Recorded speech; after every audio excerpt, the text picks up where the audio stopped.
নমস্কার, আমি রূপালী দাসধর সুকাসা গার্ডেন সোনারপুর কলকাতা থেকে বলছি। নদিয়া জেলার ধানতলা থানার অন্তর্গত লোকসংস্কৃতি সংগঠন মনের মানুষ লোকসংস্কৃতি ও শিল্প একাডেমির বিশেষ ডিজিটাল সংরক্ষণ অনুষ্ঠানের জন্য আমার স্বরচিত কবিতা পাঠের আমন্ত্রণ জানিয়েছেন একাডেমির কর্ণধার অনুপ মণ্ডল মহাশয়। ওনাকে বিশেষ ধন্যবাদ জানিয়ে আমি আমার অনুষ্ঠান শুরু করছি। এখন দিকে দিকে রবীন্দ্র নজরুল জন্মজয়ন্তী পালিত হচ্ছে। এই দুই মহান কবিদ্বয়কে স্মরণ করে এবং শ্রদ্ধা জানিয়ে আমার কবিতা পাঠ করছি। প্রথম কবিতা, বাংলা ভাষায় গড়া বাসা। বাংলা ভাষায় গড়া বাসা, এপার বাংলা ওপার বাংলার পরেও ছোট ছোট নীড় গড়েছে বিস্তীর্ণ এলাকা। রবীন্দ্র নজরুল অমর দুই নাম, আলোকিত করিয়াছেন অসীম অমৃত লোক, বাংলা মায়ের মর্তধাম। দুই বাংলা এক যখন রবীন্দ্র নজরুলে, জীবন মরণ ছাপিয়ে বাংলা সাহিত্যের জয় সেখানে। কবিদ্বয় বঙ্গমাতার সন্তান। বাংলা বলতে ওদের কাছে বাংলায় বাস, বাংলার চর্চা আর বাংলা অক্ষর বিন্যাস। সাহিত্যের রং ছড়ায় যেথা, শত অনুভূতির মিলন সেথা। বরেণ্যদয়ের একটাই ঘর, সে যে বাংলা অক্ষর। বাংলায় রচেছেন কবিদ্বয় বাসর। দ্বিতীয় কবিতা, শূন্য। এই কবিতাটি প্রথম আমাকে আমার নামটি ছাপার অক্ষরে দেখিয়েছিল, কারণ এই কবিতাটি প্রথম আমি যখন ক্লাস 8-এ পড়ি তখন ত্রিপুরা দর্পণের শৈশবের পাতায় প্রকাশিত হয়েছিল। আমার গৃহশিক্ষক শ্রীযুক্ত প্রভাত সিনহা মহাশয় আমাকে যখন অঙ্ক করাতেন তখন ছড়ার মতো করে কিছু কিছু ব্যাপার বোঝাতেন। ওনার ওই কথাগুলো থেকে সংগ্রহ করে আমি এই ছড়াটি লিখি আর তখন সেটা পত্রিকায় পাঠাই। আজ সেই ছড়ার সাথে আরো দু একটা লাইন সংযোজন করে আমি শিশু কিশোরদের জন্য ছড়াটি আবৃত্তি করছি। শূন্য।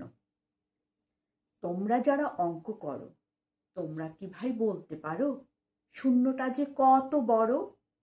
শূন্য দিয়ে করলে গুণ, গুণফল হয় শূন্য। শূন্য দিয়ে করলে ভাগ, ফলে হবে অসংজ্ঞাত। শূন্য যুগে কোনো সংখ্যা নিজেকে ধরে রাখে। শূন্য থেকে হয় না বিয়োগ, এক ধার করে সবে। একটি শূন্যের হেরফেরে সমস্ত অঙ্ক ভুলের ঘরে। তাই তো বলি শূন্যটাকে মাথায় রেখো তুলে, যেও না ওকে ভুলে। আমার তৃতীয় কবিতা, বেলা। আমার ডায়েরির পাতা থেকে আবৃত্তি করছি। অনেক আগেই লেখা, তো আজকে আবৃত্তি করছি। প্রথম, বেলা। মনে কি পড়ে আমায় ছোট্টবেলার বেলা? চেষ্টা করো মনে করতে, বয়স বেড়ে গেছে অনেকটা। ওই যে রাধা গোবিন্দের আশ্রমটা পেরিয়ে ফিশারি, তারপর ফিশারি, দুধে মাখা বকের শাড়ি। ওর তো শুধু মনের খুশি খুশি। শাল, সেগুন আর জাম গাছেতে সাজানো ছিল টিলাভূমিতে। বানর লাফাতো এ গাছে ও গাছে। পাখির এক টানা কিচিরমিচির আওয়াজ, নীরবতা ভাঙার কোনো সরগম তান। সন্ধে হলে পোকার ঝিঝি শব্দ আর আলো জ্বলা জোনাকের নিবিড় সান্নিধ্য। কোনো এক অমাবস্যায় নেমে আসা স্বর্গের তারা যেন আলো দেখাতো। মাইল মাইল বিস্তৃত রবার বাগান, গায়ে তাদের ছোট্ট বাটি ছোলান। না না, সে তো নয় পায়েস বাটি, পূর্ণ করবে রবারের কষে পাত্রটি। খাবে শুধু কারখানার ওই যন্ত্রটি, গর্বে রবারের ব্যবহার সামগ্রী। মনে আছে, রবার গাছের গোড়ায় গোড়ায় নাম লেখা হতো বন্ধু সবার। জন্মদিনের পায়েস বাটিতে কেমন করে মেশানো হতো রবারের কষ অতি সাবধানে। ভণ্ডুল করায় ভীষণ মজা, স্বাদে বিস্বাদ পেলে সারাটা রবার বাগানে মারামারি আর ছোটাছুটির পালা জমত সবাই মিলে। দৌড়তে দৌড়তে সবাই কখন কোথায় যেন থামলাম এসে। যার যার পথে হাঁটলাম অজানায় পাড়ি দিয়ে। জীবন গড়ার ছন্দে দিন গড়িয়েছে, হেঁটেছি অনেক পথ। রবার বাগান আর ফিশারি ছাড়িয়ে জীবন চলল রাজপথ। লেগেছিল কত রং, আবার সেরম মুছেও গেছে। কাঁচা চুলে পাক ধরেছে, বলতে পারো বয়স কত? 60 করেছি পার। তোমাদের বয়স 60, 62, 65 হবে, অথবা 55 পার। হাত ধরেছ কার? নাতি নাতনির হবেই হবে। শেষের অবলম্বন চিলাবাড়ি আর ফিশারি নিয়ে স্বস্তির নিঃশ্বাস প্রতিক্ষণ। বিদেশ বিভুঁইয়ের এই মাটিতে আমায় কেউ চেনে না আর, দেয় না পায়েস বাটি। 48 নম্বর বিপি রোড, শিবরামপুর। আমার ঠিকানা বৃদ্ধাশ্রম ত্রিধারা। শেষ বেলার বেলা। আমার চতুর্থ কবিতা, বর্তমানের পরিস্থিতির উপর নির্ভর করে লেখা একটা কবিতা, ডাক্তারি ফেরি।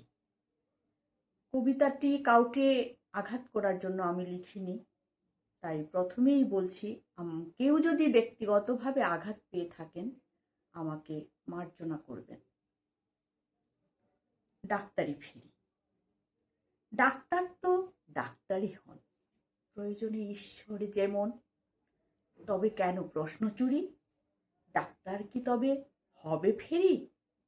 ডাক্তার যদি ফেরিওয়ালা হন, ছিন্নমূল উদ্বাস্তু মানুষ যেমন।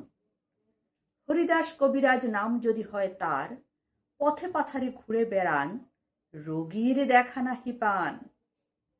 বাবার টাকায় চেম্বারটাকে সাজিয়েছিলেন বেশ, চমক দেখে 2-1 জন রোগী এসেছিল বেশ। মাস 2-3 চিকিৎসাটাও ঠিকই ছিল। জ্বর থেকে পেটে ব্যথা, বমি আরো অধিক হলো।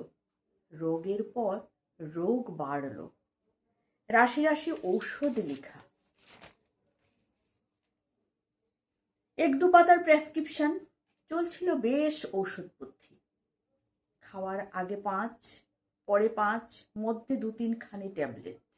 এই করেই জনাদশে 2 মাসের মধ্যে শেষ। এখন চেম্বারটা বেশ পরিষ্কার, আসে না বিশেষ কেউ। ডাক্তারও পান ঢের সময়, স্টেথোবুকে ঘুরে বেড়ান। পাড়ার গলি, দোকান, মোড়, চেনা জানা অনেক জায়গা। বাবা ছিলেন এসপি, মন্ত্রী বা আরো বড় কর্মচারী কেউ কেটা কেউ। পার্ক বলো, মন্দির বলো, কিংবা হাউজিং কমপ্লেক্স, মন্দির, মসজিদ, গির্জামঠ সবেতেই চেনা জানার গণ্ডি অনেক। ইনস্ট্যান্ট রক্তচাপ, মধুমেহ, জ্বর মাপেন ডাক্তার বাবুটি। প্রয়োজনে গোটা 10 পিল খুলে দেন রোগীকে উনি। এভাবেই ডাক্তারিতে দিন চলে যায় আর কি। মন্দ কিছু করেন না উনি। আমার পঞ্চম এবং শেষ কবিতা, সিঁদুর।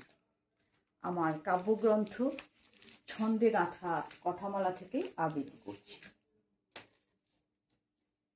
মেঘে মেঘে তুষারপাতে, স্নিগ্ধতার আলিঙ্গনে, সবুজ বনানী ঘেরা মেষপালকের উপত্যকা।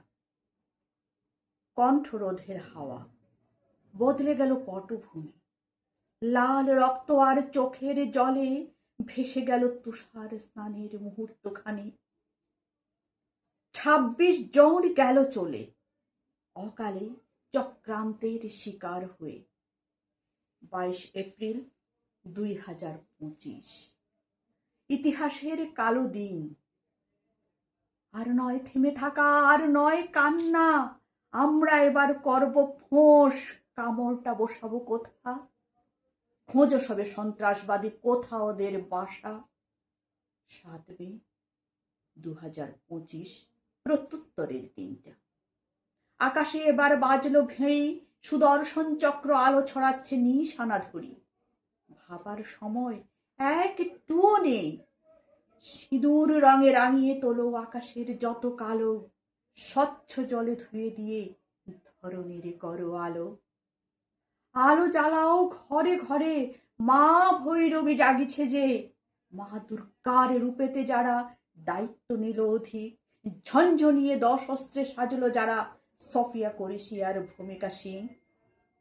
সিঁদুর এবার বাঁচাতেই হবে, হোক সে লাল কিংবা কমলা রঙে। না হোক সে সিঁদুর সবার স্মৃতিতে আঁকা। ধর্ম যেখানে বাঁধ সাধে, আঁকতে কপালে টিকা। সাক্ষী রইল শিরা উপশিরা, সিঁদুরের রং নয় অবহেলা।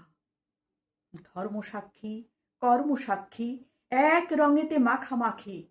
লাল যে ভোরের সূর্যোদয়, আবিরের রঙেও লাল হয়। তুষার পাতে আবির ছড়াও, বীর সন্তানদের কুর্নিশ জানাও, বীর সৈনিকদের কুর্নিশ জানাও।